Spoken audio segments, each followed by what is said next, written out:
Going live.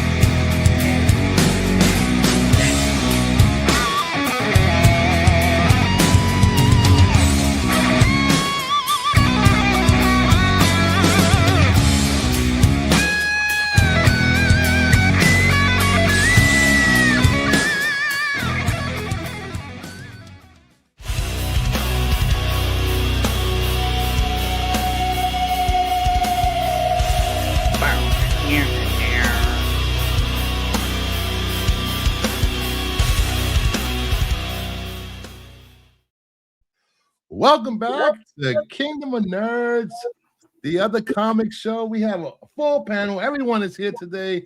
Mama Bear, Joe's Doolin, Big Jeff, Matt from Heroes for Hire Comic Club, and Nerdy Geek. Yes. He's out the basement, not fired, and not on probation anymore. Yeah. I'm still in the basement. I just redecorated it. Oh. He's locked in the basement with his cool stuff. But he got out of Buffalo Bill's witching oil because they put the lotion in the...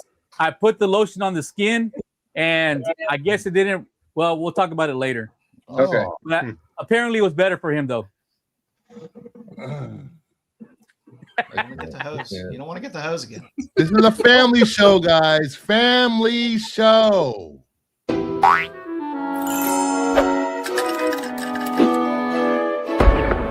show. And speaking of family, let's say hi to the chat. Dennis Medina. I think that the genre needs something new and original. Take more risk and commit to bolder storytelling. Apps is here. Hello, Kingdom of Nerds. Bruce, aka Bruce Hello Paddle. Everyone in live chat. Missing Mars. Hello. Hello, Pops. Hello, Bo is here. Missing Mars. Ed. Hey, Ed. Watching some Roswell. Roswell's a good show. Well, are you talking about the original or the reboot? I like the reboot both was awful. I like the reboot. The reboot was fine for me. I like reboots. I like reimagining. I like different points of view when it comes to storytelling. So, give me a remake. Somebody ever asked you to help them put a couch with the broken arm in their truck? Don't do it. Did he ask you? What are you, about a size 8? Oh, I wish. Nope. He's like, you're about a size 48, right? Yeah. Okay, I can use that. Yeah. Plenty of extra material. And Wamba, anyone getting Absolute Green Arrow in May? Of course. I will be. Yeah. I'll give it a shot. Pretty much most of the panel. Yep. I like Green Arrow. That is one absolute title I will pick up. Yep. I can't lie. I'm curious about it myself. Oh, yeah. I guess we'll get. I mean, it has to be prequel, right? No, it's No. after Oliver is dead. Oh, so it's going to pick up with a BD, probably. Somebody's picking up the mantle. Yeah, okay. I was hoping we get some backstory, like that'd be fun for them to do. Do something back before a lot of this stuff happened. Yeah, I can see. But we're getting Absolute Black Canary, so that's well. She has a cool haircut. And Absolute Catwoman is coming too. As long as she has fishnets, I am in. So we have a fun show for you guys today. We have 3 news articles. We're going to talk about if DC could stick the landing, and of course, very fun segments, including Spec Deck, Flaming Hot Covers of the Week, What's selling on Heritage, and Joe's Dueling Said So.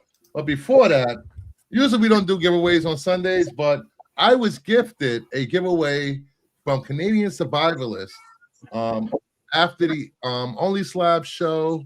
So for me, I want to pay it forward and gift it to one of you guys in the chat tonight. Wow, that is so generous of you, Bruce. Ooh. Yeah, you know what? You don't want it. I gotta go. I need to be on the. I gotta go too. There's a heart in here somewhere. And just in case, the motto of the show is Marvel do better. Mm-hmm. It does do better than DC. All right. Thank you, Rob Backstacks and Canadian Survivalists. Astonishing X-Men. Oh, the new show, my new show title is going to be the only reason DC is doing better is because of Absolute. Nerdy. If anybody wants me to put Nerdy in timeout, please super chat. Astonishing super chat for $30. Padilla. Oh, That's one I love book. Padilla's work. We have Murder Falcon #1. Oh yeah, Nice. damn! I need to leave now because I need that. Little Daniel Warren Jones. We have Biff to the Future signed by I don't know whose signature that is. Biff to the Future, #6. Alan Parsons Project. I don't know. Yeah, Alan. Ultimate Spider-Man #3. Hey, you can never go wrong with a taint cover. Captain Marvel 50. There you go. There you go. And Over. Captain Marvel #1. Damn. Nice. That's a winner. Good way. Marvel. Wow. Mr. Marvel. So Some of those covers pop more than the others. yeah. And to stick with the theme of Only Slabs and comics curing cancer, please put in the hashtag #FCancer. What we I'm got? down with that. If I win this, whoever I give it to, you got to give me half of them. I'm just kidding. I don't know. Hopefully those don't mess It's with James cheap. Gunn Cinematic Universe and Scott Snyder. Absolutely. Yeah, they need to leave Scott Snyder alone, please. But we still have a year before anything happens, so at least he'll be able to finish his story. Nope. I can't imagine them screwing with it too much, at least initially. There's just too much in the queue, too much money invested to piss them away. You know, I mean, it's not like they've ever made movies before and then just never released them. Yeah, but but a lot of times those were in weird positions where they could can the movie and make a decent tax write-off. Listen, I am so sick of this Batgirl argument. Fuck Batgirl. That movie was over budget when they took over.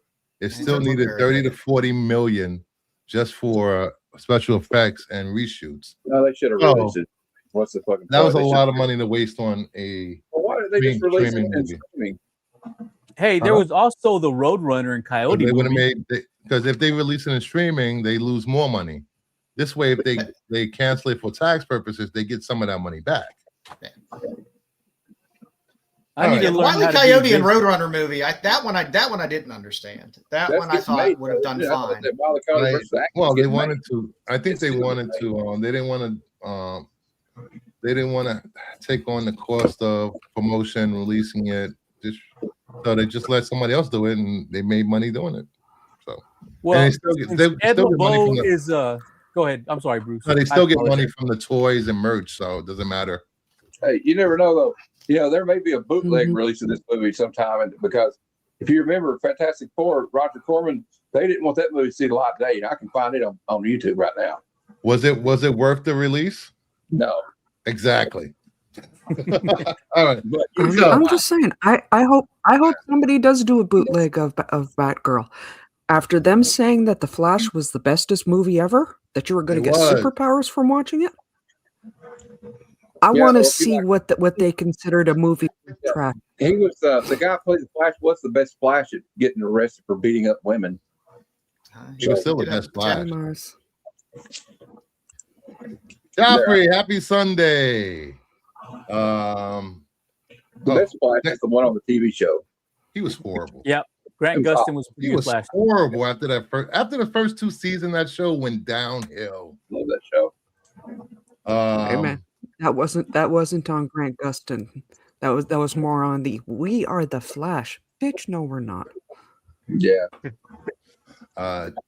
Thanks to was it Joe that pointed this out to me? I can't remember. The exclusive. Yeah, that was probably me. That looks like a Joe thing. It is a Joe thing. Well, I got mine in. That's Becchio's sister, right? Yep. Yep. I prefer to say that she stands here for me. The brother is here for me. I was finally able to pick up a copy of Fallen in Love on the Path to Hell, number 9. I love this cover. I love that cover. I love this. I spotlighted that cover numerous times. I love this fucking cover, and everyone was like, "It's stupid." It's not stupid. It's a great cover. Fucking cover. And I finally got my sketch back from the amazing Todd Beats. Oh, nice.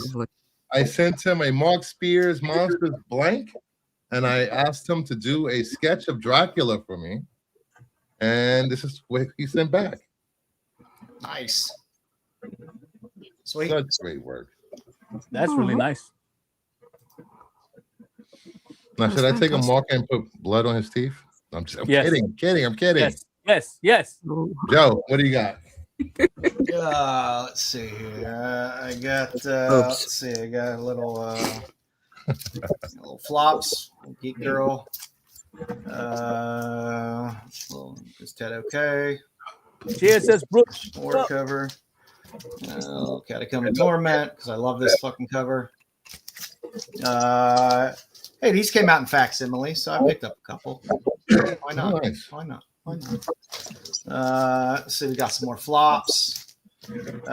See, Princess of the Golden Palace, Kickstarter. There's your filthy cover. Whoa. What was her elbow? And it's got Harbin cover, which is badass. Little Selena came in. I buy normal things too. A little Martian Manhunter. Got a few of those. Is everybody caught up on Martian Manhunter? No, Never read one issue. Never read it. Got this, which still makes me angry because I funded the Kickstarter, yet I got the open order first. Oh, so it's very upsetting to get the open order before you get your Kickstarter, right, Joe? This is now the 4th time in a row from Devil's Due this has happened to me. Let's see. There's a little Absolute Wonder Woman. I got a little Disavowed. Nice. Got a little Conan. Who are the Tortured Undertaker? Hearts. Simmons. Little Tortured Hearts. Pulling out Got the old May Cafe with hey, we're going to show you what cards you're getting. Yep, I wasn't missing out the photo variant of Aurora. Hey. Little American Caper. I did get some of the Ivy on Absolute Batman. Of course, got the Lotte. Last Starship. Little Kirk action. A little Panosian on the Alice. Nice. And then I did for some reason get 2 Dynamite blind bags. So I got the Fire and Ice Necron, Panosian Virgin, which is nice, and then they gave you a blank, which is useless, and then the Red Sonja, which was a nice Selena cover for the New Year's special, and then of course again a blank. Okay, you got that out of a blind bag, right? Yeah, I got the same cover. Yeah, I ordered pre-order. I wanted the Selena cover anyway, and I figured I'd have a chance of getting the Virgin in the blind bag, and pre-ordered it was cheap. So. Oh, Mike, you're nice. All right. So since we get to show extra books, I found some more books. There you go.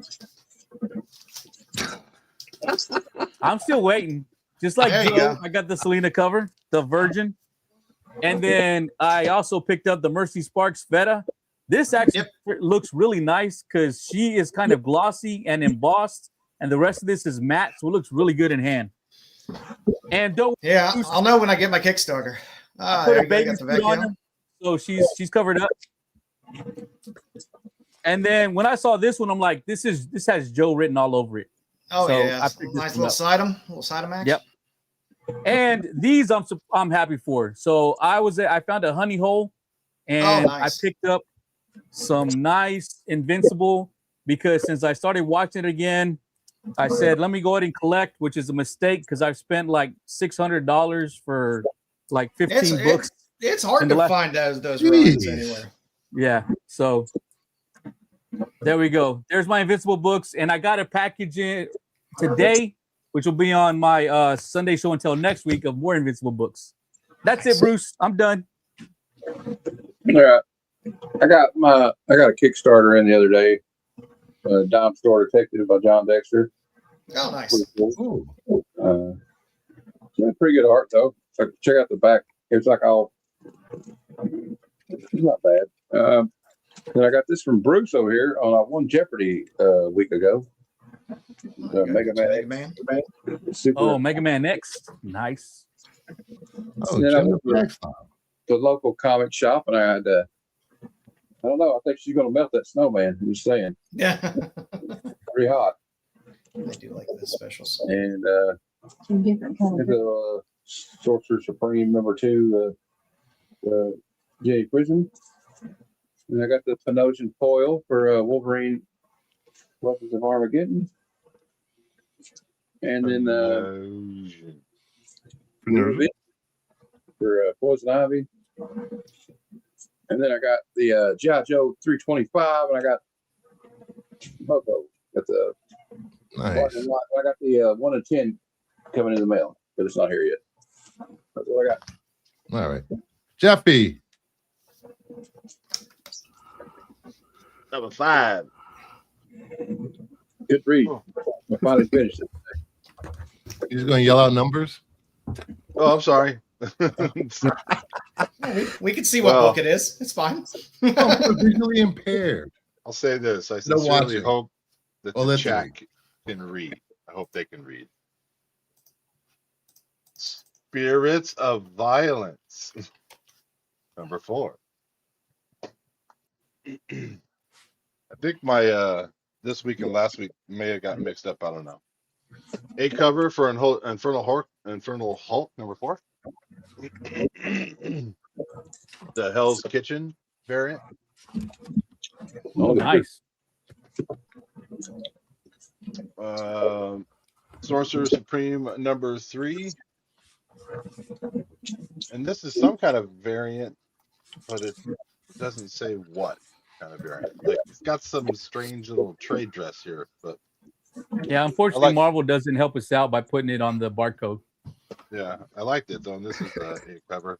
You can look at the numbers and figure out where in the stack it falls. And by the time I got there, the cover A was already gone because all the kids that think that comic books are water, and if they don't get them, they'll die. Grabbed all the Punisher A covers. Is that lenticular? No, it's just a foil. Okay. But this was on his wall, and it was only $10, so I swiped it. Nice. And I picked up some other stuff. Ooh. Because I'm a rebel and I'm breaking Bruce's rules. 85. Nice. Sharp. Bruce let you. 103. That was a special case. All you had to say was Jeff is special. I got you. 105. Oh, I'm sorry. The Amazing Spider-Man. Now say that backwards. Can you describe the cover? I don't have my glasses. Hammerhead. Oh. Number 130. Web of number 18. I love those reflective covers. Your Spider-Man collection's coming together there, Jim. Dude, it is. It is. Yep. Peter Parker, number 58. This one is clean, baby. It's like,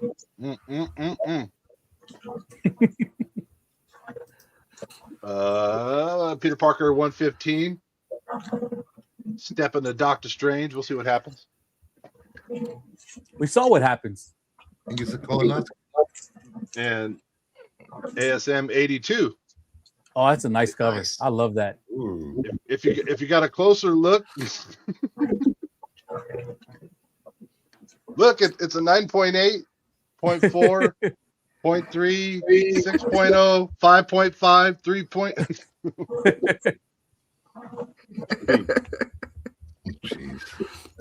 Jeez.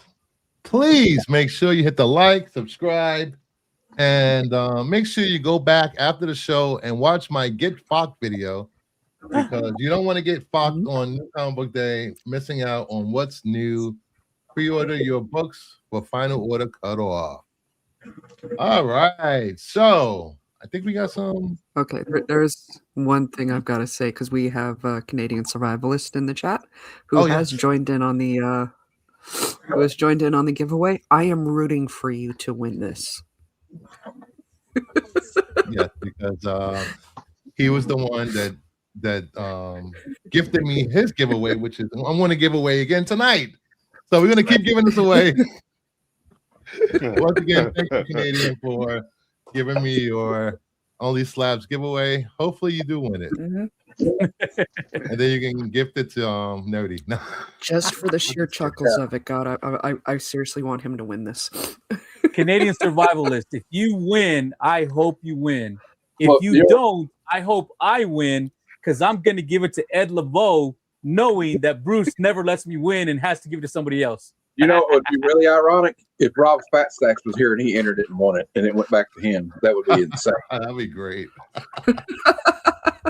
Oh, I do want to show this. In case you guys didn't know, Matt and I are part of the Black Order Comic Club.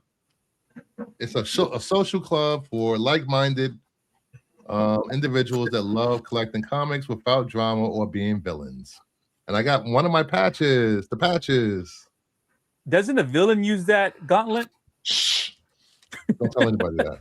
Yes, Brucifer the Eternal. and I am part of leadership now, so I got a special patch. I am a War Master. Oh, nice.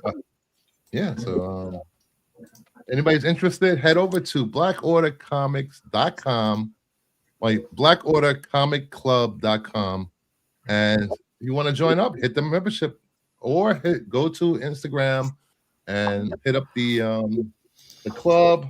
Everyone can apply, but not everyone will make it through the challenge, So just give it a try. We have fun. We did a month-long cover love challenge. We had over 3,000 posts or something like that, with everybody participating. It was a lot of people. So that's it. And we are always doing important things here, aren't we? Hey, quit messing around. I'm not messing around. I'm doing important stuff. Yay. yay. And don't forget, Star Wars is coming out soon. Who are you? I'm Rey. Rey who? Rey Skywalker. I was waiting for somebody to say it, but nobody said it. No, because then I get muted. I've only done that twice. What's up, Artrell? Artrell. All right, let's get into the news, because it's Sunday. I'm pretty sure you guys have better things to do than hang out with us. But if you don't,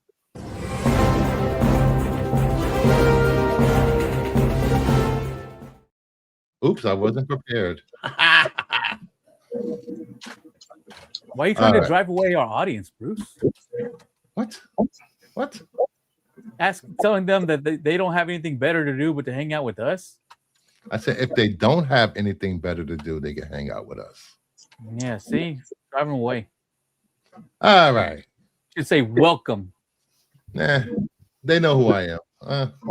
Come on, I'm the Cyclops. welcome I'm the all of you. Cyclops of the YouTube world. Come on. All right. So we have Sarandos has revealed that they do more. They may do more theatrical opportunities with Netflix titles, despite the Warner Brothers deal not going ahead. I think we're going to find a bunch of cool things to do together going forward. I could see us doing things that we haven't done before. Netflix going to enter the theater experience. You think they're going to kick everybody's asses? Haven't they already done that? Yeah, they already won. Well, we got that Netflix house here in Plano. I haven't gone yet. I got to go check it out. Hey, Zach.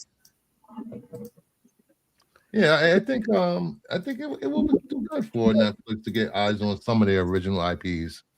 Grumpy. Oh, Grumpy's here, another Canadian. Yay! This chat is full of Canadians. So one way or other, these books are going to Canada. Canadians are good people, man. I believe so.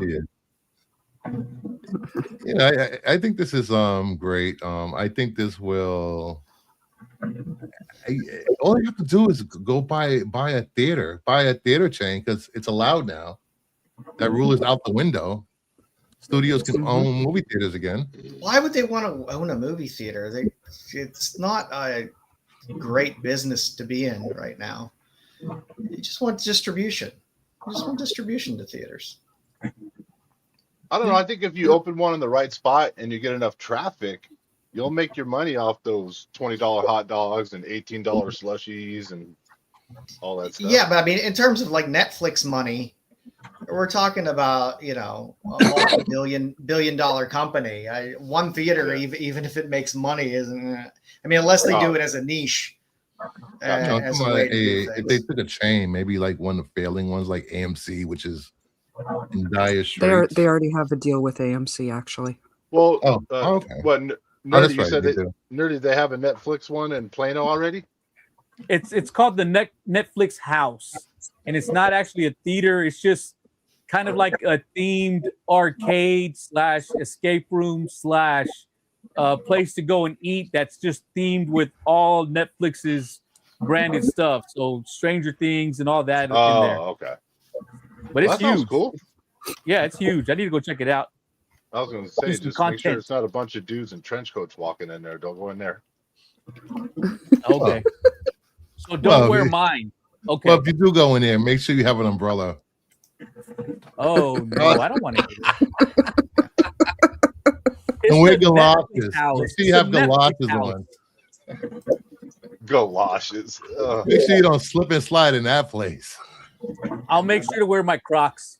I'm pretty sure, like I said, I'm pretty sure they don't want to dip their toe into buying theaters. That's just a horrible pissing away your money. All right, next up.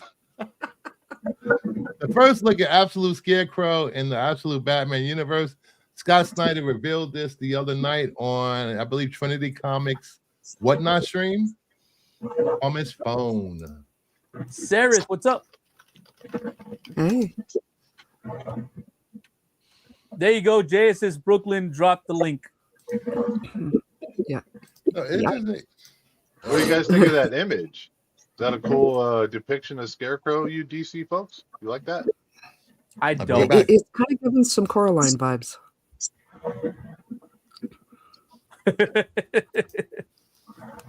Yikes.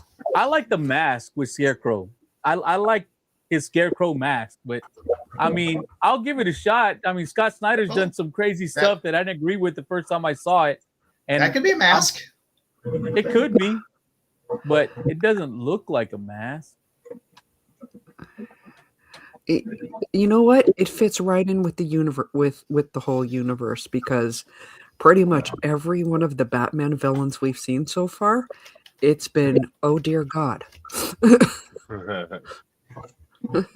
Well, you know what? I hope it's a mask because those look like buttons on his eyes. So how does he see? I think it's like Mama Bear said, it fits with the whole universe of everything being absolute over the top. You know, the complaint was in the beginning was just going to be another universe with the same characters just renamed or something, or you know, but they really haven't. They've been their core has been like turned around, flipped upside down. They're monsters, little monsters. Monsters, they're the elder same core. name, aren't they? They are the same name. Yeah, but their character like their known character traits aren't really the same. No, like the penguin is gonna be grotesque once we finally see him in his full glory because he is so disfigured. That is insane. You can have like little flippers. Oh my god! All of these H.P. Lovecraft would go. Ooh, go calm down there.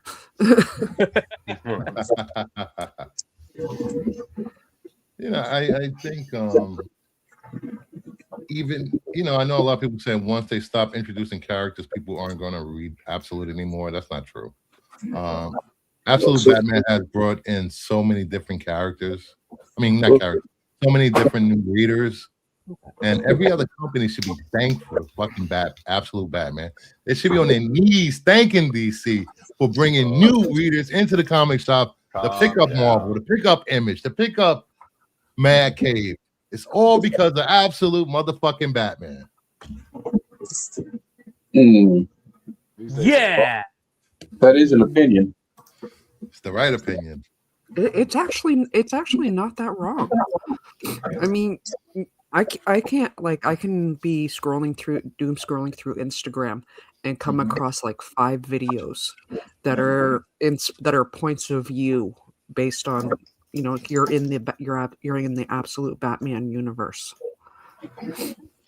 All I know is all it's done for my LCS is make them order more Absolute titles. Yeah, but nothing else. Yeah, exactly. Although I have noticed, leave it to Joe to bring us back down to common sense.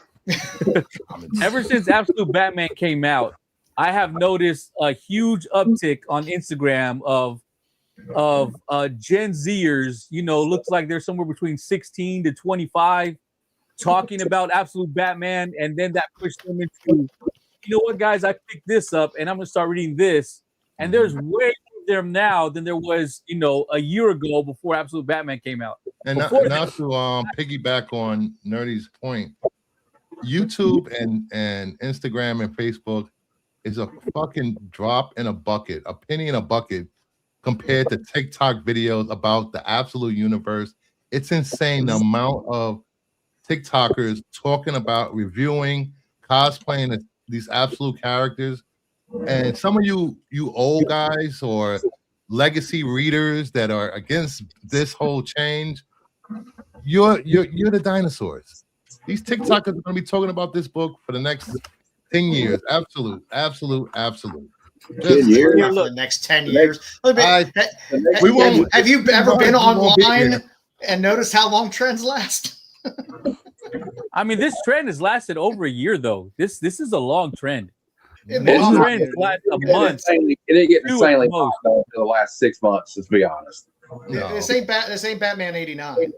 Yeah, but you got to not the watch. Even though it became, people put more of a spotlight on it when they can make money off of it. These books were sold out, even though no one was paying attention.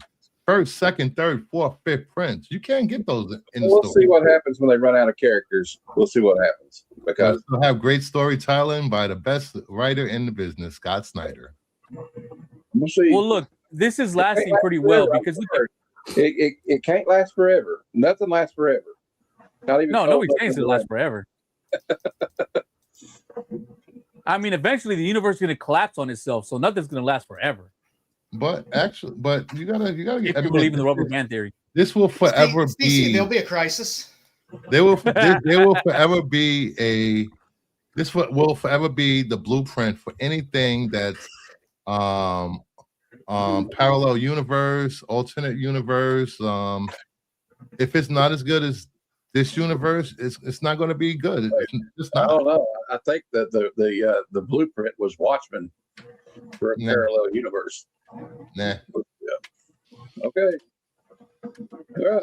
if they could have got Doomsday Clock out in a reasonable fashion, that was a great little blend there. But Here, this is what it reminds me of right now. The people who are hating on the Absolute Universe, who are traditional comic book fans, are not liking it. It reminds me of whenever I was 18 and I wanted to buy a Glock, but all the old guys were like, you shouldn't buy a Glock. You got to buy a revolver. If you need Oh my more God, that's so true. When I got on the job, they were like, did not want to get Glocks. They wanted revolvers. Yes, they wanted revolvers. And now the Glock guys are the ones who hate anything other than Glock. They're exact same people. Glocks are awesome. That's why. Hey, I'm not saying that I shitting don't on enjoy SIGs it. left and right. And I'm not saying I don't enjoy reading it. I'm having fun reading it, but like I'm just playing devil's advocate here. Like 10 years seems pretty lofty. Yeah. I think it's having a nice run, longer than most people expected. People are enjoying it, which is good. We'll see we'll see in like 2 years what if people remember it that much. But I mean, I think it has some legs hanging in there for a while. Yeah, but I don't think it's going to revolutionize the comic industry.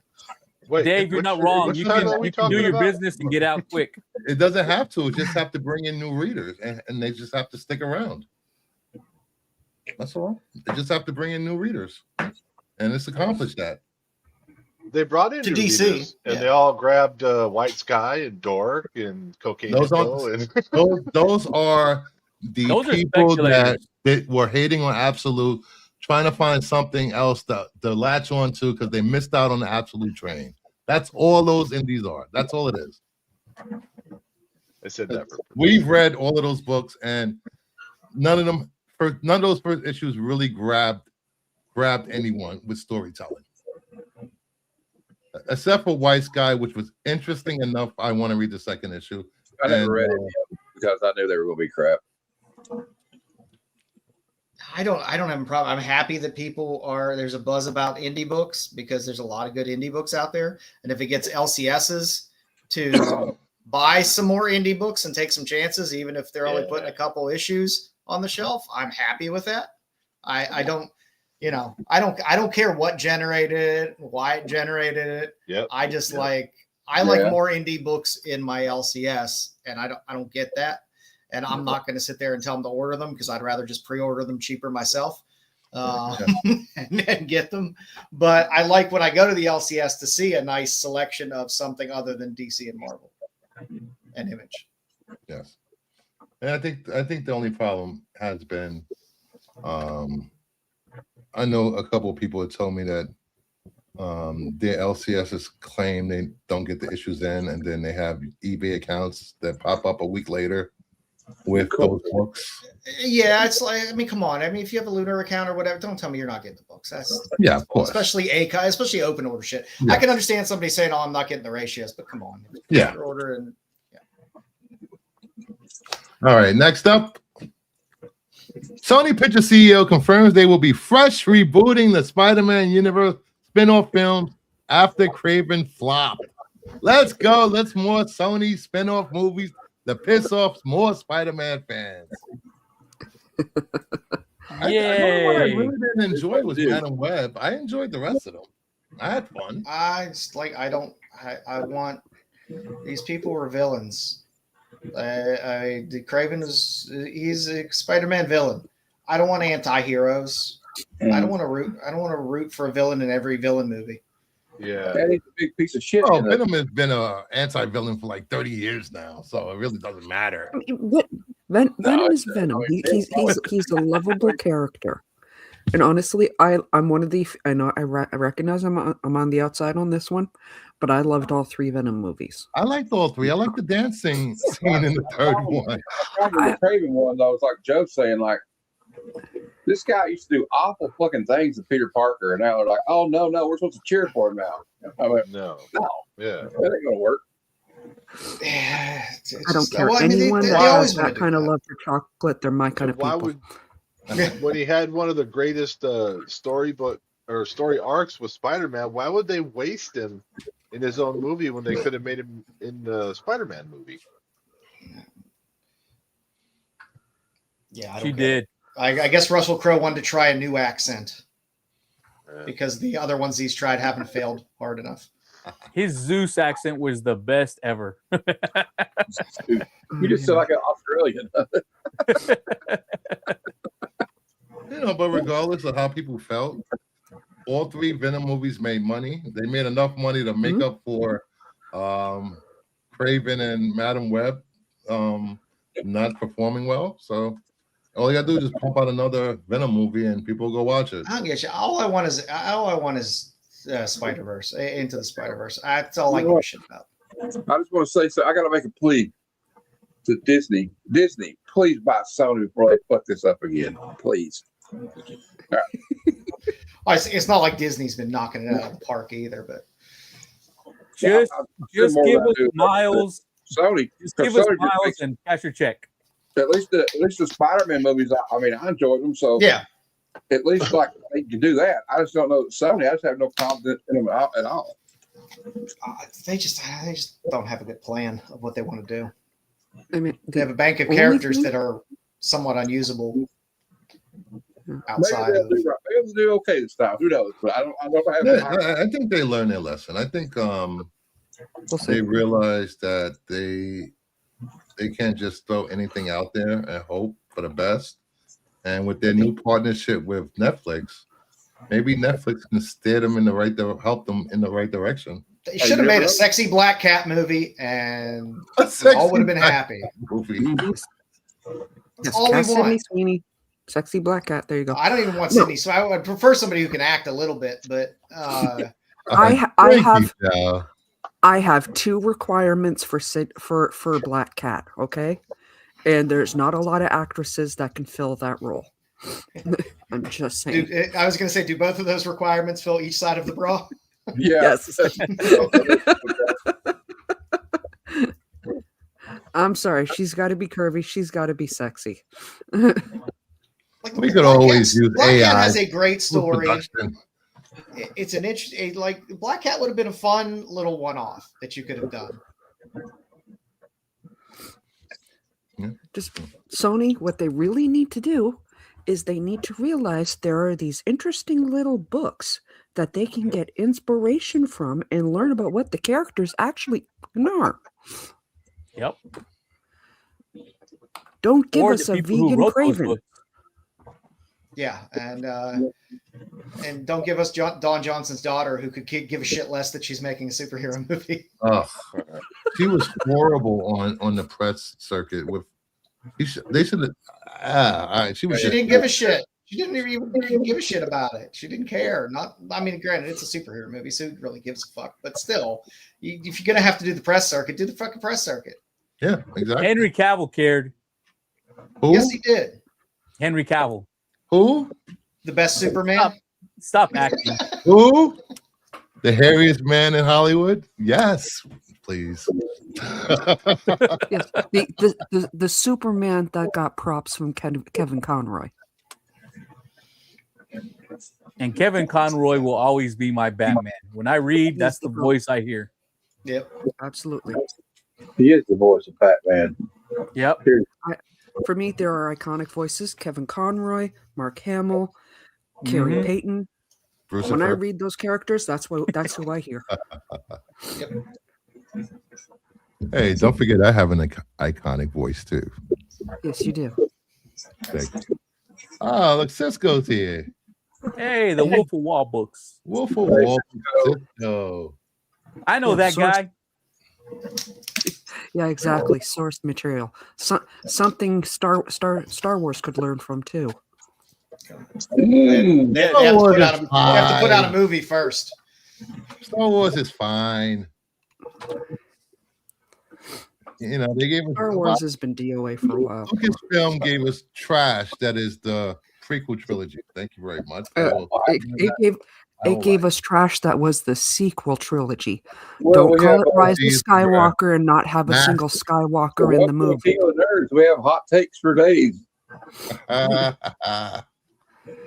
I'm not going to crap on the prequel trilogy because there's kids who grew up with that, and that is their Star Wars. So I will never trash. I like the prequel movies. I mean, were they perfect? No, but like any Star Wars for me. I'm a Star Wars nerd, so I want any Star Wars.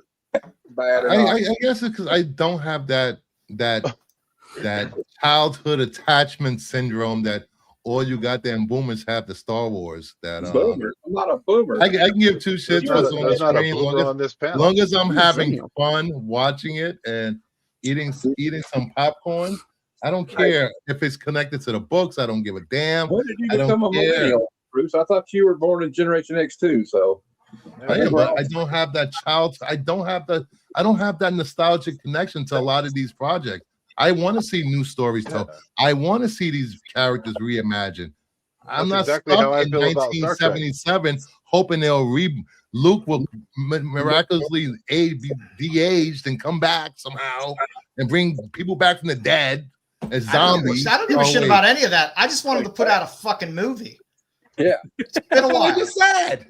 They bought a huge fucking property. Disney bought a huge fucking property. And when was the last time we had a movie? They could shit out Marvel movies like they're going out of style, but you know. Well, I think this. I don't know. I think you get more. I got more entertainment out of the shows than a 2-hour movie. Hey, we're getting the Mandalorian and Grogu here in a few months. Yay! Yeah, but yeah, I could watch some old reruns of Laurel and Hardy if I want to watch that. You just said you wanted a movie to come out. Yeah. There's your movie. Funny thing is, I'm not even a Star Wars fan. Well, they make more Star Wars. It's like, all right, shout out to Paul in the 619. You know what grinds my gears? People complaining about shit they're not going to watch, don't plan to watch. And if you watch 1 or 2 episodes, move on, find something else to watch. If it's not your cup of tea, don't watch it. Don't sit there complain every week after an episode. This is not my Star Trek. This is not my Star Trek. Wham, wham, wham. I'm gonna complain about that. Go outside, meet a woman, get laid, and touch motherfucking grass. Oh, sorry. You saying meet and get laid is hilarious. You know that? Well, you got the order all wrong. Smoke grass, then get laid. Yeah. Oh, he said smoke grass? I think that's what I would do. Smoke grass, you'll be more mellow. Hey, I can get down with any show except for but if it's real bad, I'll just quit watching it. That's what I recommend. Just there's this little thing called a remote control. It's got a power button on it. You can turn the TV off. I've been hearing the praises of this show on HBO Max, The Industry. Oh, I tried. I enjoyed the first. I enjoyed the first episode a lot, and then it all went downhill from there. I just stopped. I couldn't watch anymore. I was like, nope, this is not for me. This show is not made for me. I am not going to watch it, and I'm also not going to come on YouTube and bash it every week that it's on. Not doing it. Not me. And you know what happens? You know what happens when you do that? You don't get a sequel to a crappy TV show like Velma. That was funny. Come on. That was not funny. Only watched the first season. That thing got hate watched into season 2. Come on. Wait, Bruce, I have a question. You don't do that with TV, but yet you come here every week and bash Marvel. Why do you keep buying Marvel books and reading them? Oh, I don't bash Marvel. I just said Marvel do better. He uncovered a glaring discrepancy. He has a personal vendetta against Tom Holland. That's pretty much it. I do not like Tom Holland. I think it's a personal vendetta against Marvel Comics. I have a personal vendetta against what's his name? Nicholas I cannot Cage. I don't understand the hate for Nicolas Cage. I do not understand. That man is a fucking treasure. He's a national treasure. He's a treasure that should be buried in the back. That's what he is. Oh, sorry. Hating on Nicolas Cage is like hating on Nickelback. It's just easy to do, and people do it. Hey, all I gotta say is Raising Arizona. That's my case. Such a good movie. Good old HI. Oh, you can't. And then rave over Holly Hunter and Starfleet Academy and shit. Holly Hunter's awesome. Arizona. She doesn't wear shoes. Vegas, Jesus Christ. Leaving Las Vegas. I can't say anything. Sorry.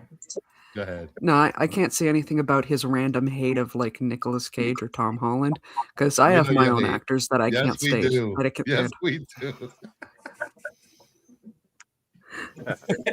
Nicolas Cage is 50-50 for me. He is because he's made 8 million movies. Yeah, he's made And 8 a lot million. of them were to pay off taxes. So I understand a lot of those are shitty, but that man has made some fucking gems. Yep. He's made some great movies. I guess maybe 40 years ago. Yeah, Anyway, but I Go put ahead. money down that each one of you has an actor that you irrationally hate. Well, actually, I got That's a actors. good question. That's a good I don't question. like them as a human being, but I enjoy their movies, and that would be top of the list. Tom Cruise. Tom Cruise Okay. is a national treasure. Yeah, okay. He's also. I in a don't know cult. if I hate anybody. He's also in a cult, and he's a shitty person.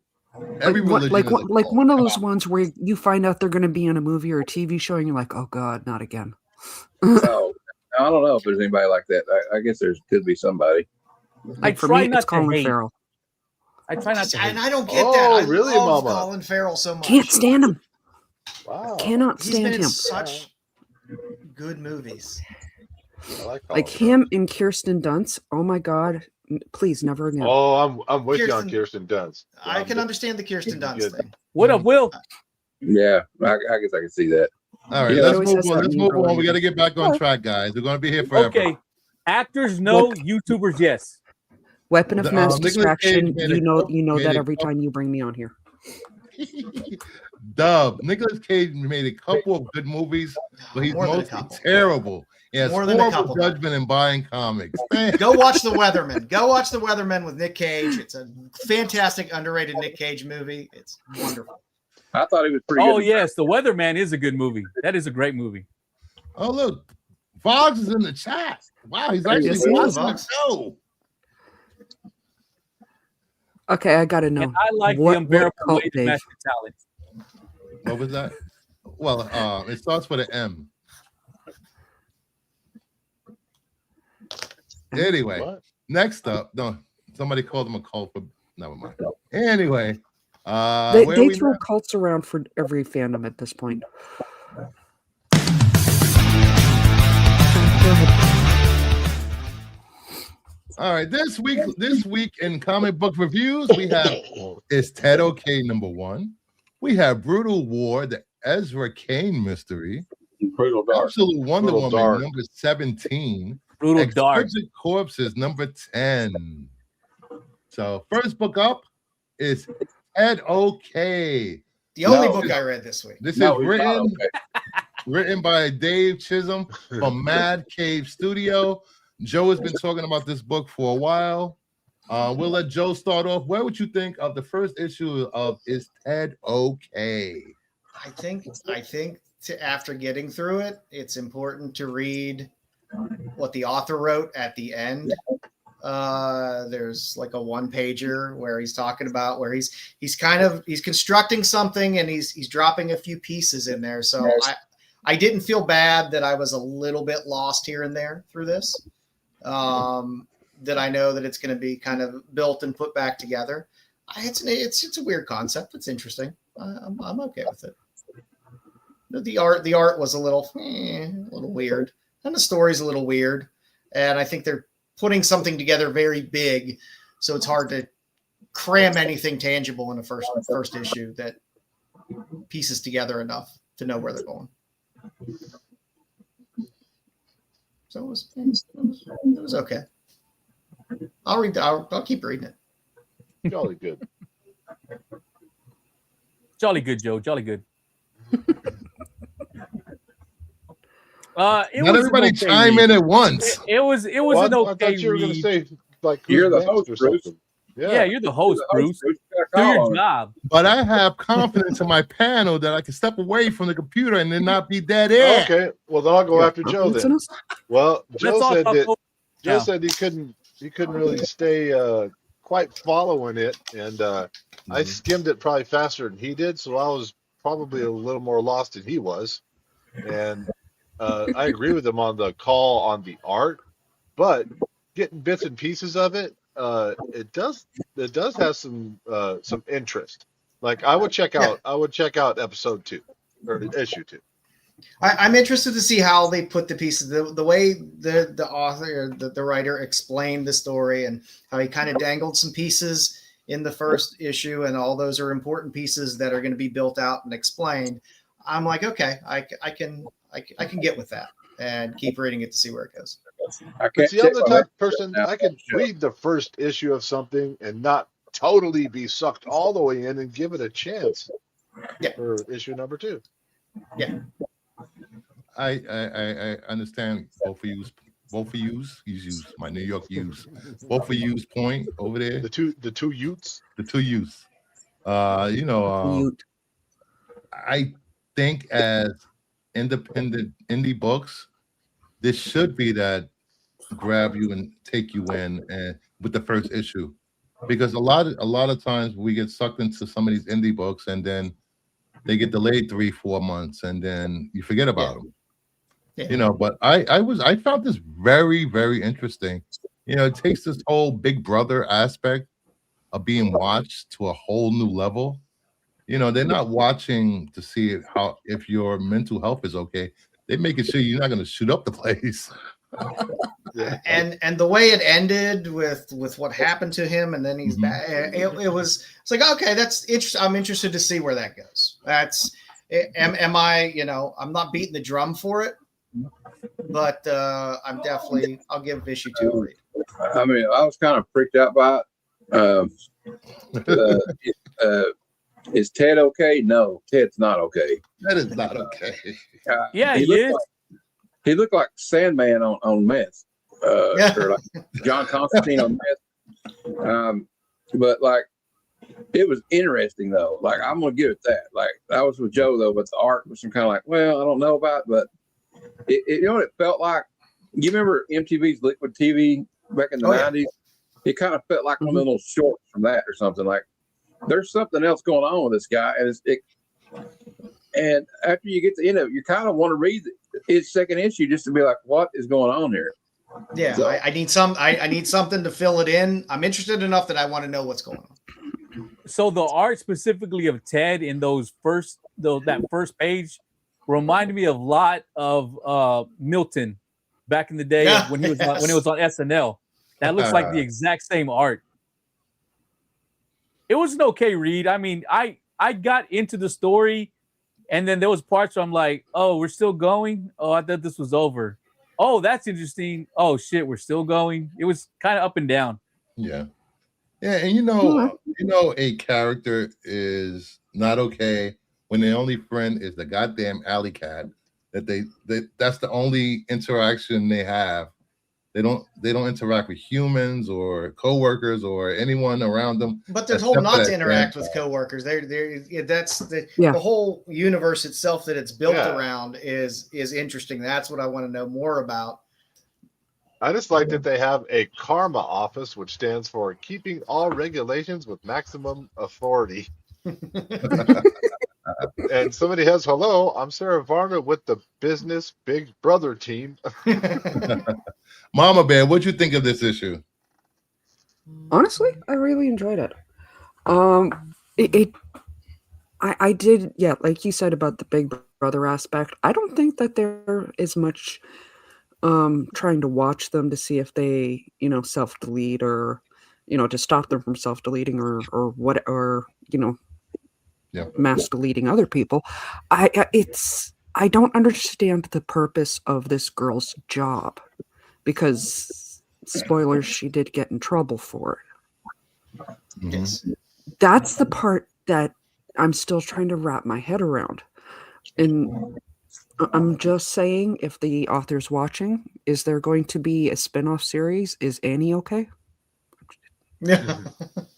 I'm guessing it's going to follow, but really both of those characters through this. Yeah. Because I mean, it's really as much narrated by her as it is Ted. Because it's her observing Ted. She's really the narrator. There's more point of view coming from her than Ted. I think it's good, important that you guys brought up Big Brother watching, because it does have a 1984 vibe to it, like George Orwell. Yes. Yes. Yeah. Like obviously a dystopian like reality or something going on here. And in terms of what is reality in that universe that he's in and what exactly. is not reality. And like, Honestly, I gotta don't tell think you, it's when they that got that dystopian part, anymore. and I don't know if this is not a spoiler, but that part where they're like, I just saw him. He's dead. And they're like, oh, no, he's fine. Well, you didn't see nothing. You're cool. Everything's cool. Everything's cool. Like something. And then, Men in and, then Black. he, and then he ended up being fine It was Yeah. fine. 3 days later. So I'm interested to see where they're going with all of it. It piqued my interest enough that it was weird enough, and there's enough questions that I found somewhat interesting that I'll keep reading it. Also, before we move on to the next book, there's something that YouTube does for YouTubers. You're able to gift 10 memberships per month for free, and That's nice. I gifted 5 to Ashid, SP Card Fan, Joe 3019772008, Daniel Hugh, RJ27. Congrats, guys, on your memberships. And next book up, Brutal Dark #1, an Ezra Kane mystery. The first half of the book was great. It slowed down towards the middle of the book. It's a book I want to read because I've purchased it just like I purchased Wonder Woman. Yeah. But my books came on Thursday, so I'm behind this week. But I liked it. It had like a Humphrey Bogart film noir like vibe to it. With a supernatural sprinkled in there. There's a supernatural element in this. It's like somebody Indiana stole an Jones? artifact that has supernatural powers. He's trying to find out who. You know, it's I'm interested to see how this artifact affects the characters and how the connection between the missing museum curator, which is also the neighbor's husband. Yeah. So I'm interested to see if he was taken or if something happened to him when he touched it. But that was like the warning in the beginning: do not touch the artifact. And you know what was interesting? That's about this, Bruce. I got to talk about the noir, but like the old pulp novels of the hard-boiled detective novels. Mm-hmm. They kind of do the same trope where a private detective gets 2 cases, and they end up being the same case. Yeah. So yeah, it's really cool. I like it. Did anybody else read it? Yeah, it was good. I liked it. I same as you. I really enjoyed the beginning. Of course, those first 10, 12 pages was like a couple of word bubbles, and then they let the art tell the story, which was really nice because this was the last book I read today, so it made it a lot easier.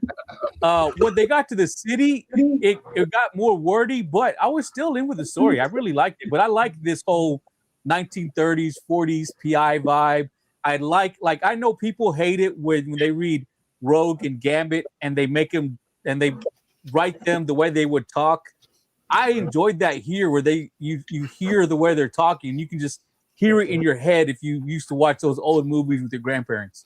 I had fun with it. Jeff? I enjoyed Mama Bear. Bruce, no, let her 100%. I am gonna echo off of Nerdy. I loved the whole film noir aspect to it. The middle for me was getting a little long, as much as you had all of these scenes where it was just the car fight. But I almost laughed when he's sitting there with the museum curator, and we're like maybe 5 pages left of the book or 3, and he's going, I bet you're curious about what the mystery is. I'm like, damn right I am. Get to it before we run out of comic. Jeff? I think the art is really good. I really love noir. That's like one of my favorite styles of movies and comic books. Yep. And I enjoyed how slow the story was, that it sent me into an episode of narcolepsy. So yeah.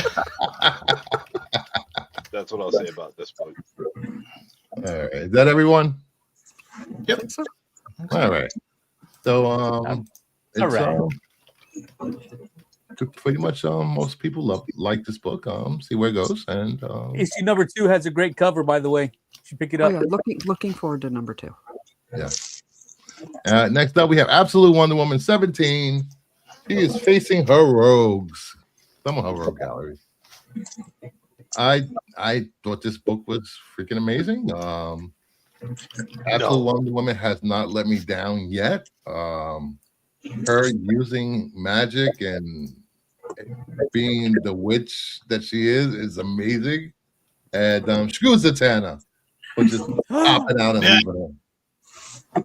Well, I think. Oh, I don't know. I'll wait till it's my turn. It can be your turn. No, I don't know if Bruce is done or not. I'm done. Go ahead. Oh, so yes, it's Zatanna, as in we were all looking forward to seeing the show off, the face off between Zatanna and Wonder Woman, and then she just popped out in like page 4, and then it was all about her and Giganta. But the fight between her and Giganta was fantastic. Yeah, I loved it. Yeah, it was good. I skimmed. I didn't fully read this book, but I did skim it, and that was a good fight. Yeah, so I had fun with it. Hopefully, Zatanna is going to be a good guy because I am a Zatanna fan. We found out she was being controlled, so that's a good thing. Oh, okay. Yeah. Well, you found out Oliver being controlled, like they killed. Well, one of them got killed. Spoiler alert! But I didn't say the name, so you don't know who it was. But, yeah, that was crazy. I didn't see that coming.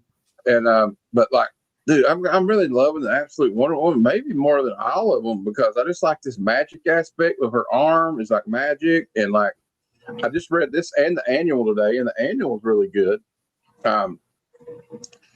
She goes and meets Medusa, but this right here, that fight between her and Giganta was definitely the highlight.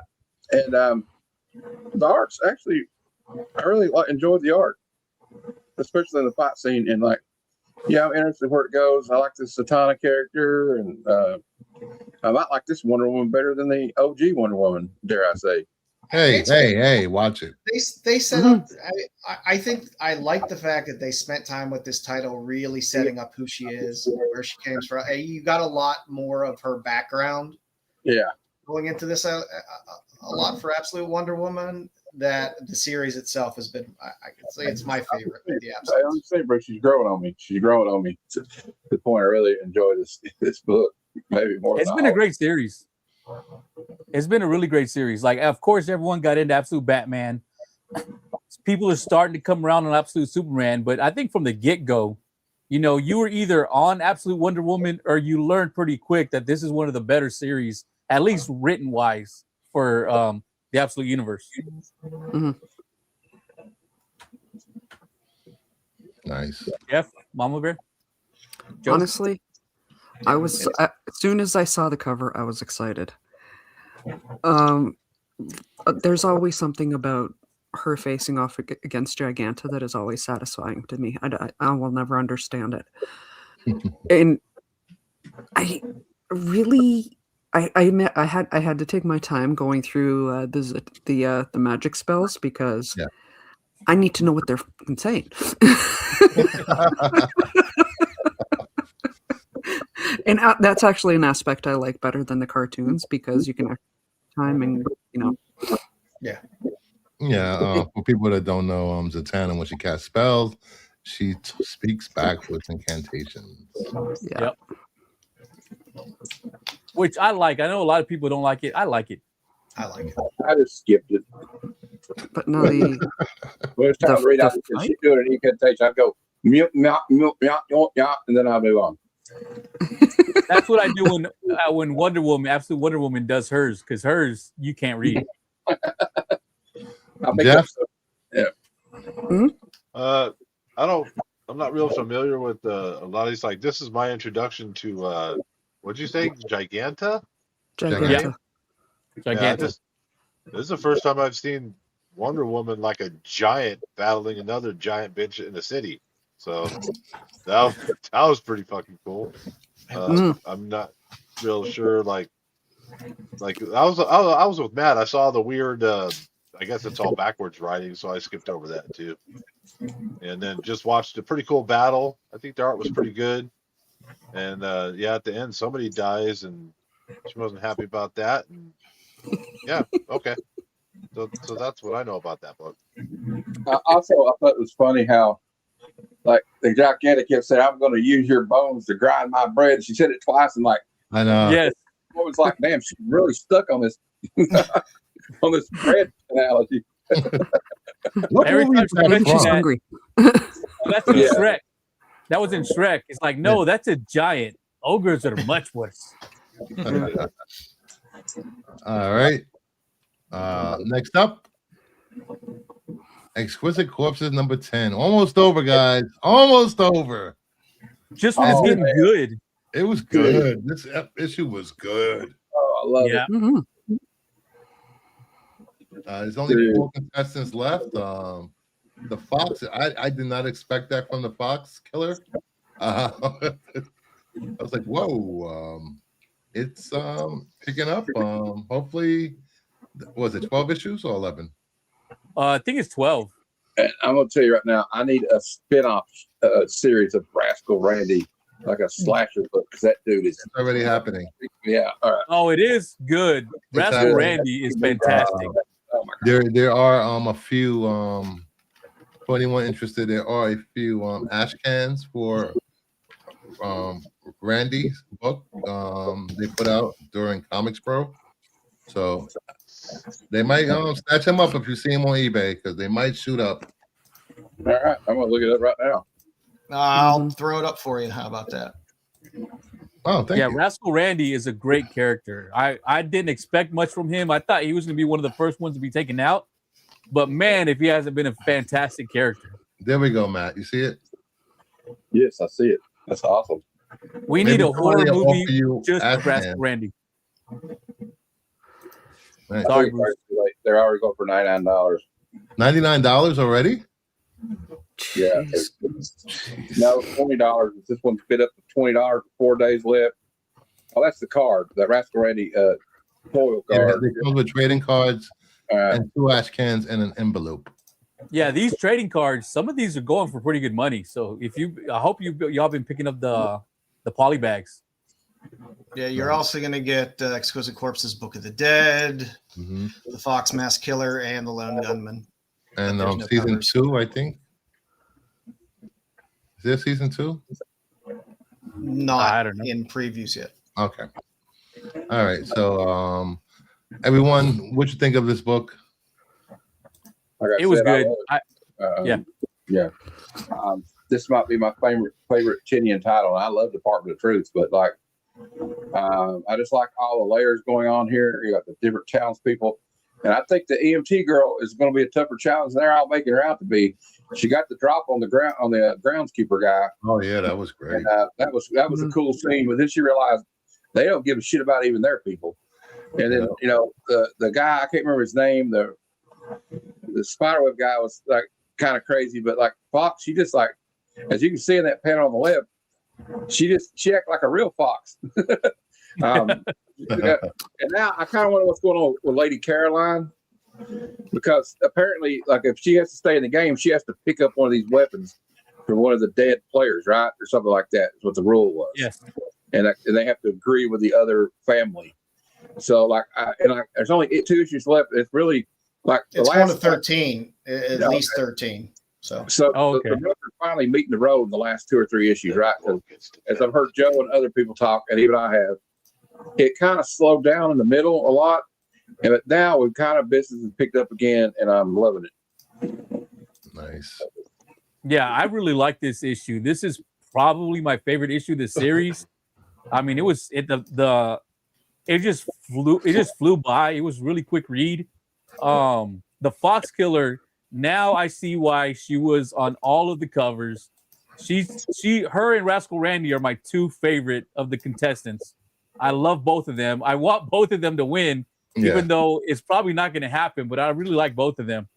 And yeah, it's just a really great read. And then now that they're closing in even more, it's just really good. And I can't wait till we see the 13, because I feel like they might get their comeuppance in issue 13. We'll find out. there you go. There's 11.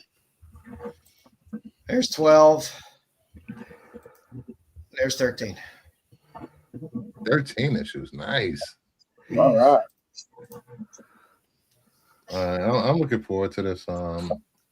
Jeff, Mama Bear. I'll be Jeff, you quick. wanna- This series lost me at about issue 5 or 6, and I haven't really read, unless it was on the show and then I skimmed it. So I'm probably wall like was the difficult. outlier. The outlier. No, on this you're not. panel. I'm kind of where you are. Okay. Same. All right. I was like, come on, and I guess it's finally picking up now, which I guess is good. I hear a Yeah. lot of people say wonderful things about it, so I think I'm in the minority in the grand scheme of things in the comic book world. But I want to say it picks up around issue 7. Would you say that, Bruce? oh, I missed Yeah. that one. It slows down 4, 5, 6. Yeah. And 7 it picks up. Yeah, 7 it really picks up. And by the way, Melissa, thanks for the sub. I appreciate it. Nice. All right. That leads us Honestly, in. Go ahead, no. Mama Bear. Thank you. Honestly, I admit I'm like Jeff and Joe in this one. I haven't been loyal to every single book, but I've been looking. Honestly, I've been waiting for the EMT to come back into play. And as much as I don't know what Spider Twit's name is, they had it coming. How They had that long coming. How long has the EMT chick been gone? I'm not sure. Okay, this got I mean, the- she's been in every issue, but she hasn't been part of the main, like actually getting into it. She's been more like the one that's receiving everything. Now she's going out and doing her thing. Oh, because I was kind of invested in her in the beginning. Yeah. Yeah, there's been I think she's been kick ass so far. I really liked it. I didn't expect her to take up the mantle from that guy once he got killed. I was like, oh, okay. That was a surprise. No, yeah, I was surprised about that too. But also the fact that he just told her straight out, hey, you're all gonna die if this doesn't happen. So just take the gun and win the game. Fuck him. Basically what he said. Yeah. And if you're enjoying Exquisite Corpses, go back and read his 9-issue series, The Deviant. That series is really good. I mean, Tinian's good stuff. Go back and read Justice League Dark because Justice League Dark one was great. Tinian's. I like Tinian a lot. He wrote Batwoman too, didn't he? He did Batman. He did Batman. Oh, I thought you did Detective Comics too, though. Maybe I'm thinking something. He did Batwoman 1 through 6 in 2017, I believe. And he did Something's Killing the Children. Batwoman Rebirth. He did Hellblazer 1 through 13. He's done a lot of work for DC. He's done a lot of work in general. Nice House by the Lake. Didn't he do that too? Yeah. He did. Department of Truth. Still doing that. Hell Arisen, The Year of the Villain 1 through 4. He wrote that. He wrote the Talon 0 through 14. All right. He's a good stuff out there. That leads us into what is it next? What's next? Oh.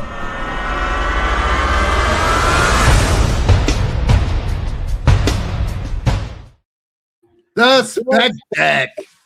These are books that were forgotten. They may have been forgotten. They were hot at one time.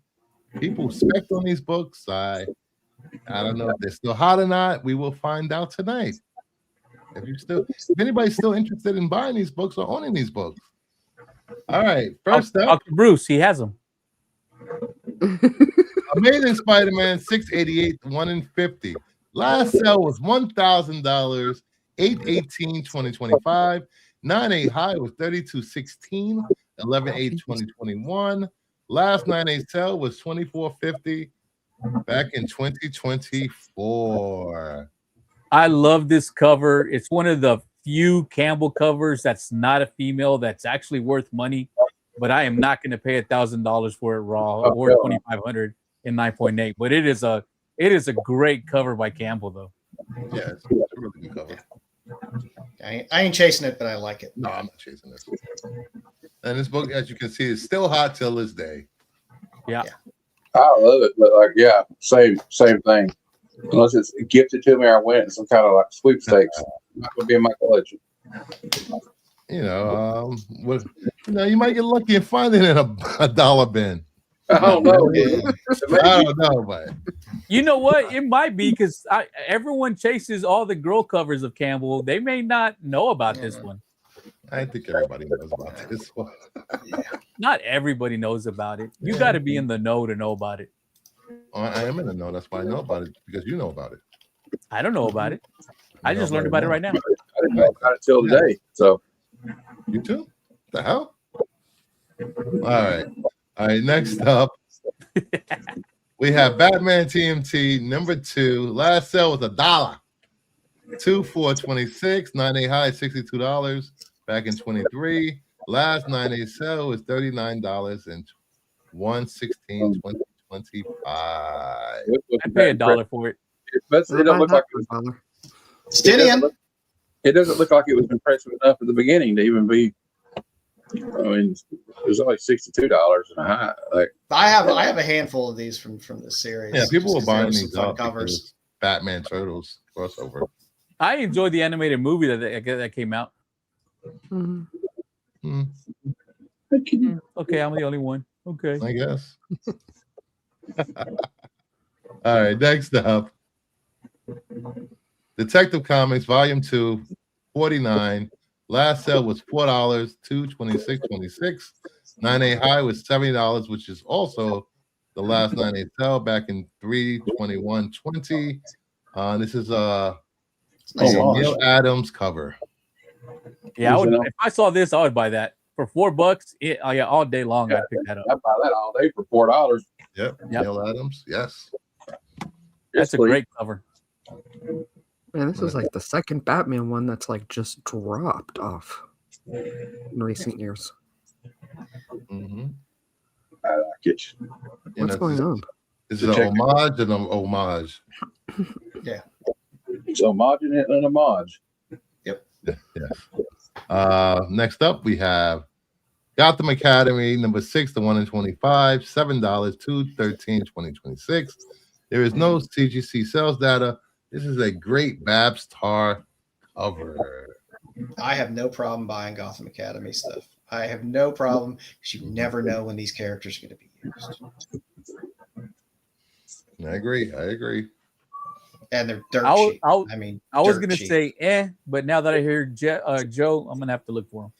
I mean, when they're dirt cheap. So it's just like, well, if I find a good deal on a run of them, I might pick them up and throw them in a box somewhere. You never know.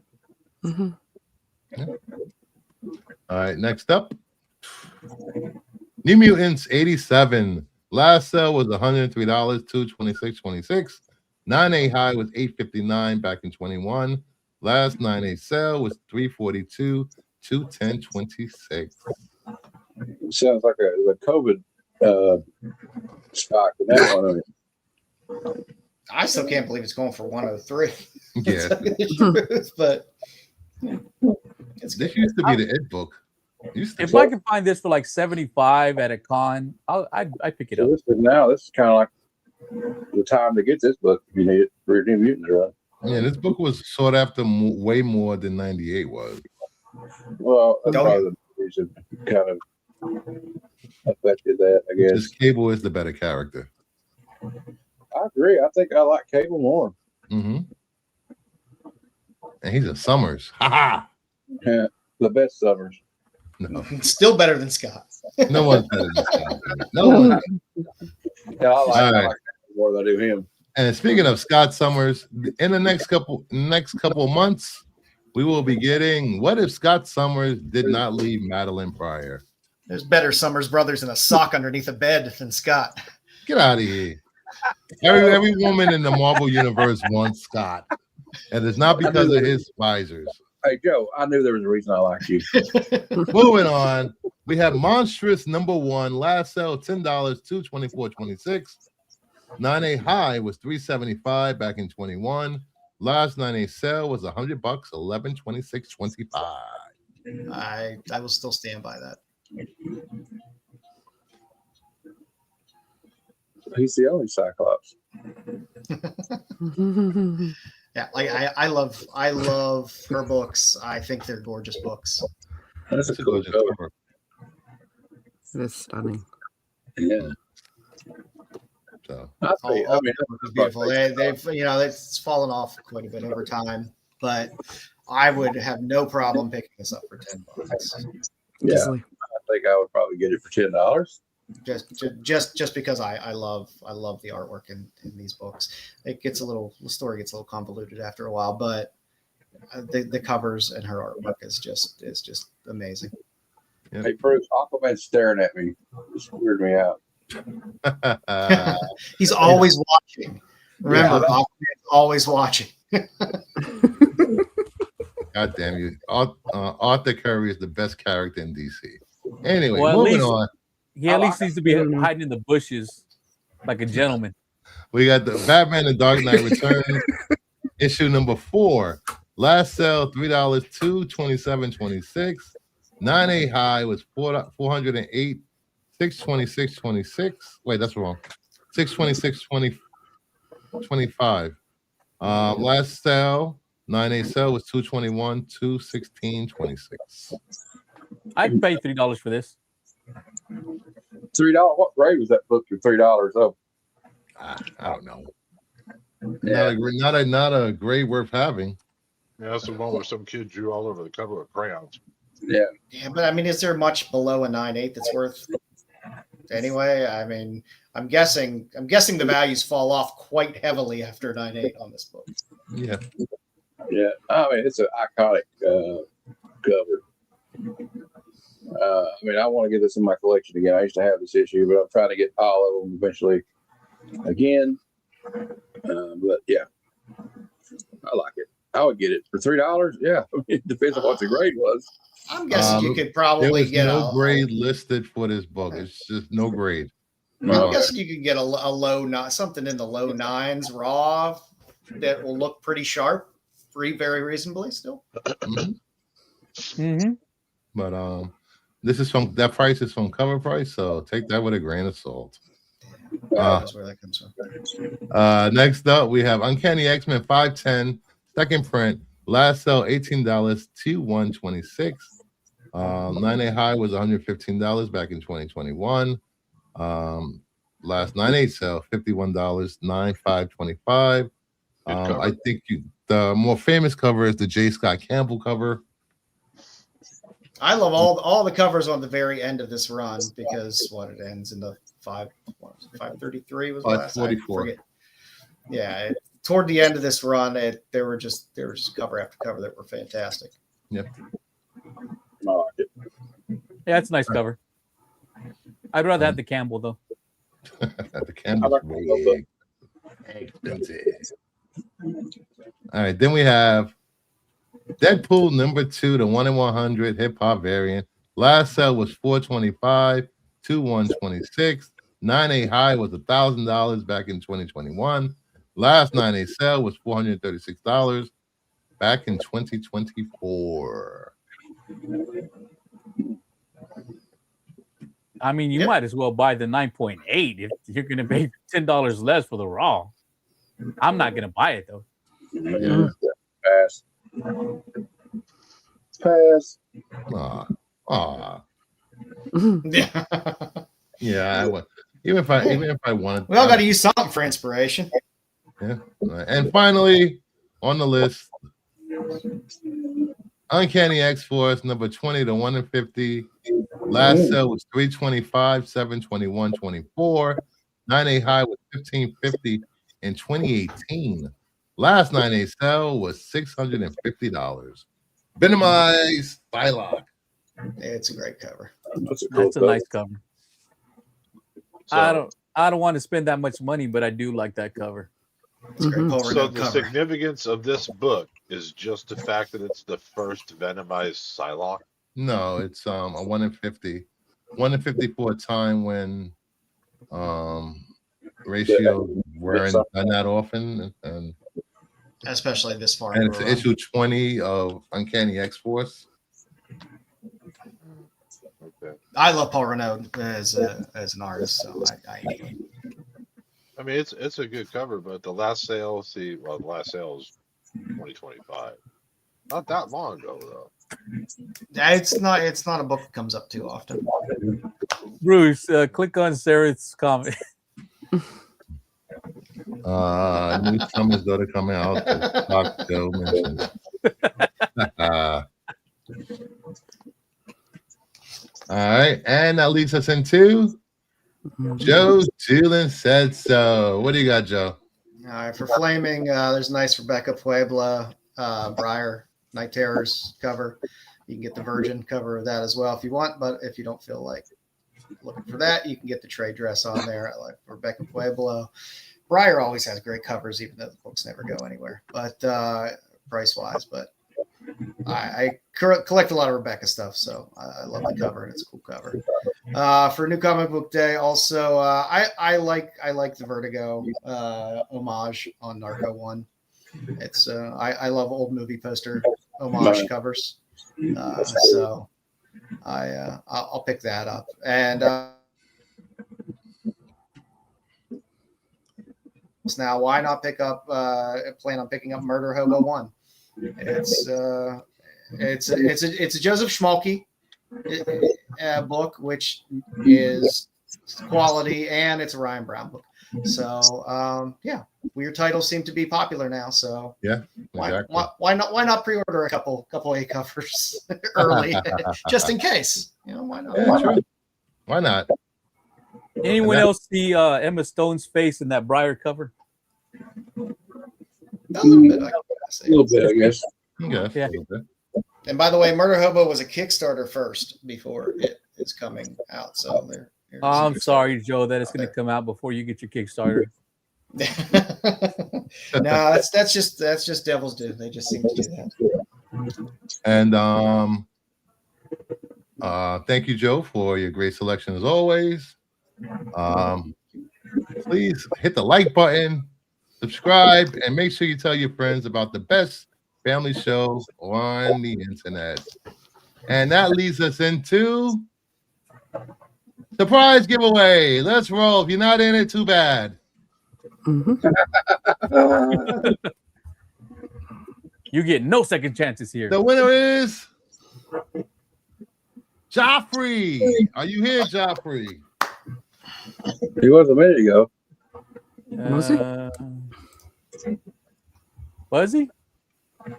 I thought he was. I'm not seeing his name for a while.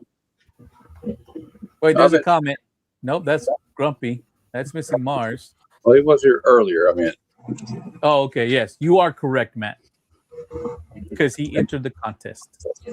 oh yeah. I mean, I'll give him another few seconds before I re-roll. 10, 9, I identify Joffrey. 6, 5, 4, 3, 2, 1, 1.5, 1 3/4. Roll. All right, rolling again.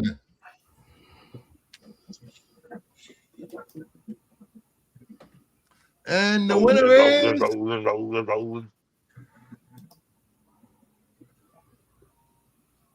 Hey, Pops. Yes, Pops. Pops. Are you here, Pops? Pops, please tell me you're here, Pops. Come on, Pop. Pops is in. He hasn't said good night yet. Usually he tells us good night. Yeah. Yes, he's there. Yes. There Pops. you Pops. Congrats, Pops. Congrats, Pops. Congrats. And look, you don't have to mail it to Canada. Yay. All right. All right, back to the show. You know what time it is? Tell the Flaming, audience to huh? leave. What? Flaming hot.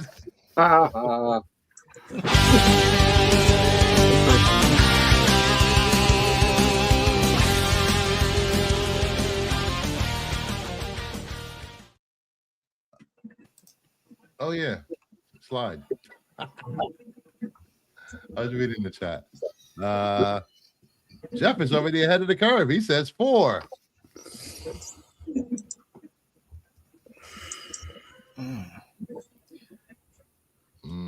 Think about those choices. I'm gonna go with 6 this week. Why not? Matt is at 5. Sarah says pie again. Ed LeBeau says 3. Missy Moore says 2. Mama says 7. Pop says 7. In case you don't know what we're talking about, every week, everyone tries to guess how many DC or Mark Spears books are on the list. Dave says 5. Grumpy's 8. Boggs 11. JSS at 6. I think I was right last week. I'm not mistaken. Yep. What did I win? All right. At number 10.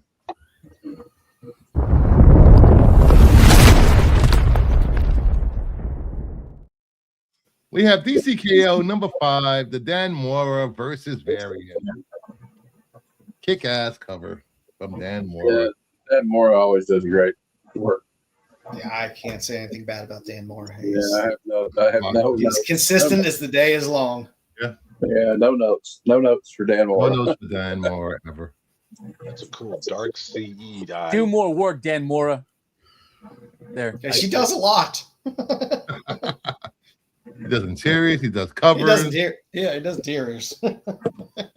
Well, it's kind of a rare thing nowadays. Me and Jeff were talking about that earlier today about like guys do the cover and the interior. Yeah. Yes, I get to get out of the basement if I win. That's what Mama says. Yeah. You get out for a day to walk around in the yard. Yeah. Woohoo. At number 9. Got nerdy time.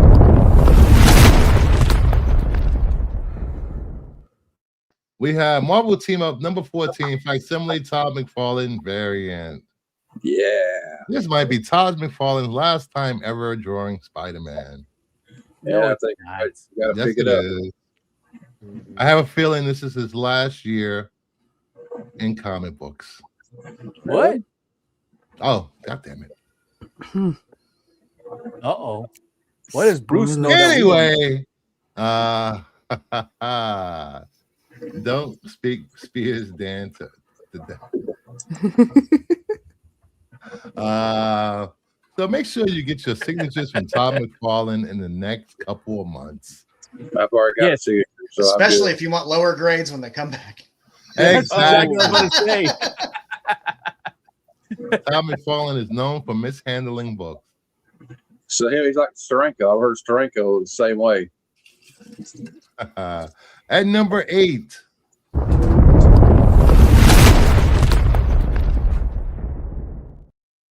Dork, number 1, second print, Brett Bean. Dork. Dorks.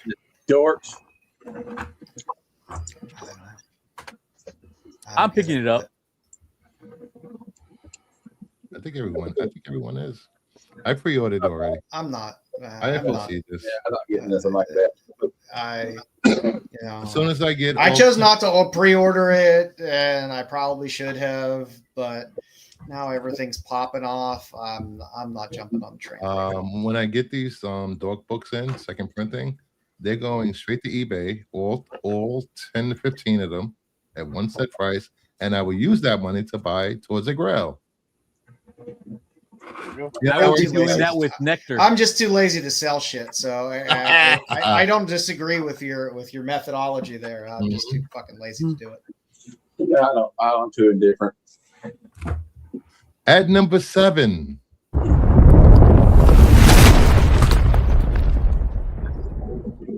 Hello Darkness 19, the Jenny Frizen variant. Yeah. Yeah, all the Jennies are good. I like that one. Jenny from the block. The real Jenny. I like it. Yeah, I like it. I mean, all the Hello Darkness stuff has been good. She's just great great. I love it when she does something like this. It's like, you know, maybe you don't normally think of her doing this anymore, but like I love. That's why I love what she does. She's got a lot of creativity. Like she can let her creativity flow on these covers. Yeah. At number 6.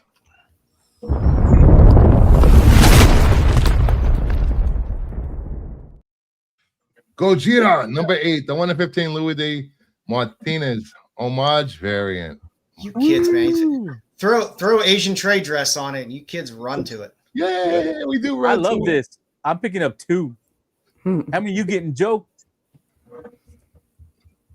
Oh. Ah. I don't have anything against it. It's just like I pick up a few Godzilla books here and there, but I'm It's not, all about the trade dress, damn it. It's all about the trade dress. yeah, I'm not spending up on ratios for Godzilla stuff. It's only like an $8 book. It's $8 I could be spending on other dumb shit. Just needs more Godzilla feet for Joe. I don't know. More Godzilla feet. At number 5.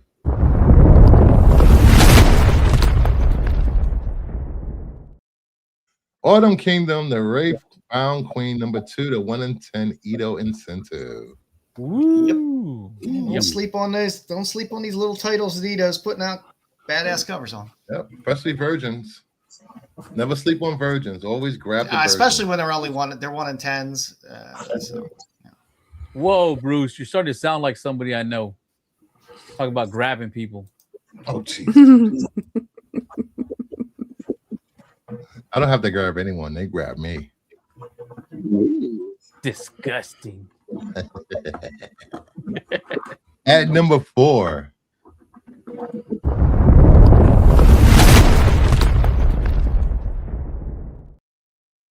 Poison Ivy 42, the Nubovich variant. Just a beautiful cover. I love it. I do like Nubovich. Yeah, Nubovich with his poison ivies, man, he just does fantastic work. I feel like this must be his dream character to do because every book is so good. Yeah, I'm getting every one of these. Like I'm trying to even go back and get the ones I missed from this run. Still going. Yeah. Oh, the new one he's got coming out for FOC this week. I think this week or next week. Really nice. I think it's next week. Yep. Yeah, next week. All right. So that's 2 DCs. 2. Yeah, he's trolling us. I'm keeping track of it. At number 3.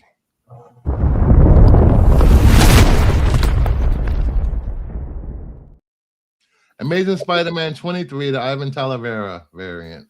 Artist of the year last year, and it looks like he's got a good shot to do it again this year. Yeah, That's good. He is good. He is very good. It's damn good. He had that Black Cat cover like 2 weeks ago. He's got this one. Man, he's just killing it. Absolutely.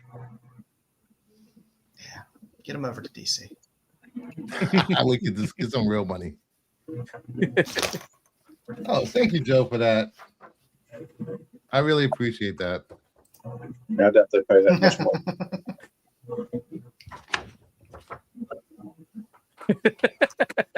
It should have said while I'm here, absolute better. Who let Nerdy in? Yeah. And of course, you all have to say this with every show. Joe, put that away. Show my hands all the times. All right, at number 2.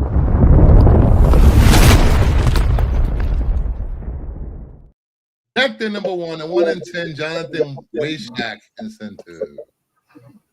I got 2 of these coming to me. I wish I had more. Yeah, this is a book I did pre-order a while back, just because I'm a big Wayshak fan, so I have a reason to buy. FOMO or no FOMO, that is a killer cover. All the covers for this are freaking amazing. Yeah. Spectacular cover. Even not safe for work cover. By Yeah, Becky. that's even a nice cover too. It's really nice. All right, Joe, you said you pre-ordered this. Did you just pre-order the 1 in 10, or did you get any of the? No, I think I got some of the other covers as well. Because my LCS, they told me that only cover A counted towards a ratio, and that's it. So I don't know. I paid up for my ratio. So oh, yeah, because I have 15 covers coming to me that are open order, and then like 3 of the ratio. But it only cover A counted. The foil cover didn't count, and then the NSFW cover didn't count. So I'm like, well, that's bullshit because I was wanting to get all the ratios for it. yeah, Welcome, SP. That's their way of digging deeper in your pocket. Dude, they told me I was the only one that pre-ordered any nectar from them. Nobody else pre-ordered, and they have like 160 full list people. Wow. And number 1 cover this Guessed week. it. You guessed it. You saw it coming. You know what it is.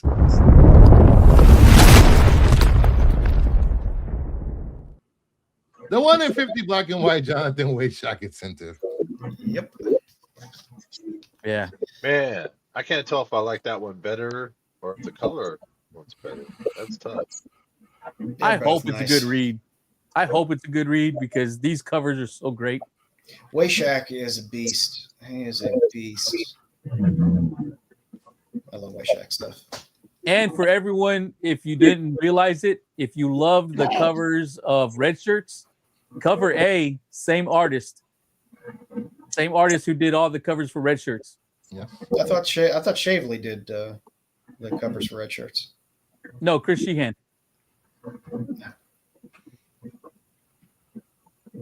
Or he did most of the covers for Red Shirts. How about that? Yeah. But good luck finding this one, guys. This one is sold out everywhere. Like 150. Yeah, the 1 in 10 I've seen selling for $100 on Whatnot, like actually being bought for $106. So have fun with that. And if in case you missed out on any of these covers on FOC, make sure you check out yesterday's Get Fucked so you don't miss out on the next hot covers or next hot books for New Comic Book Day. So the link is in the chat if you haven't watched yesterday's episode. So give it a watch before tomorrow and order your books because you don't want to get fucked on New Comic Book Day. All right, and that leads us into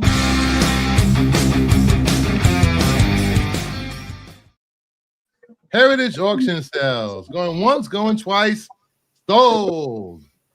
First up, we have All Top Comics number 10 on Fox Features 1948, CGC 9.2, off-white to white pages, sold for $3,904. There are 70 graded on the census.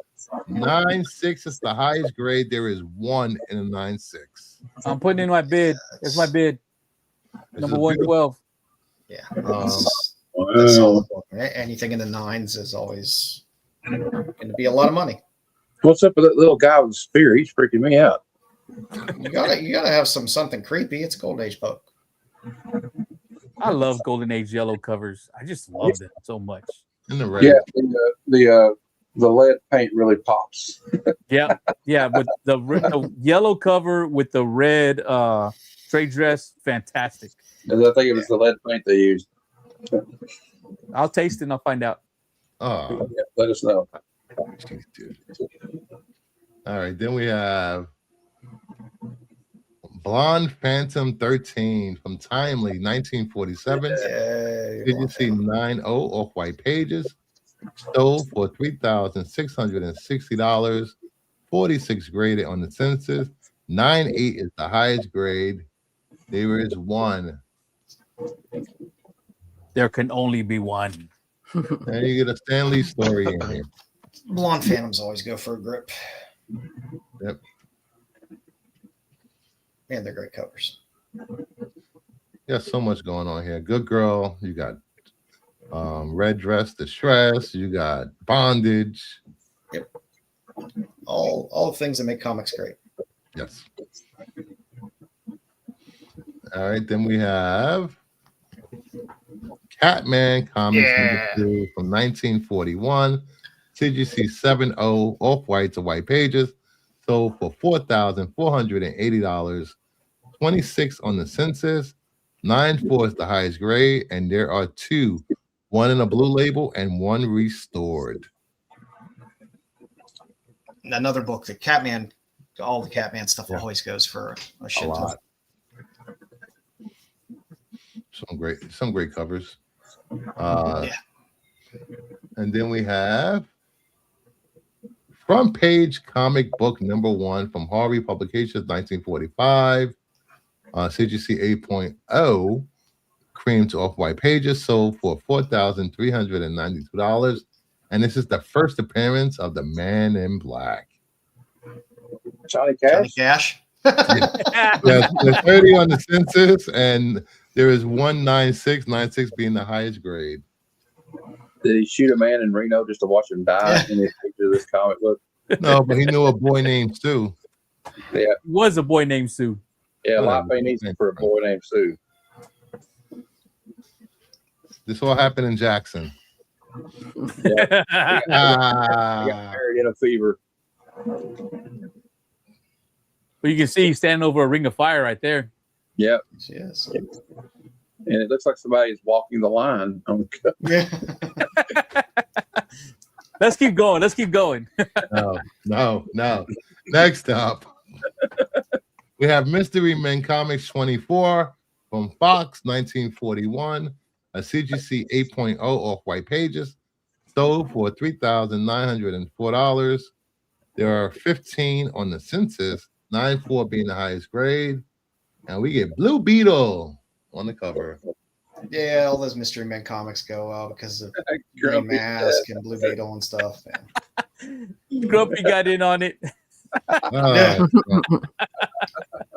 You too, Grumpy. Et tu, Grumpy. Et tu.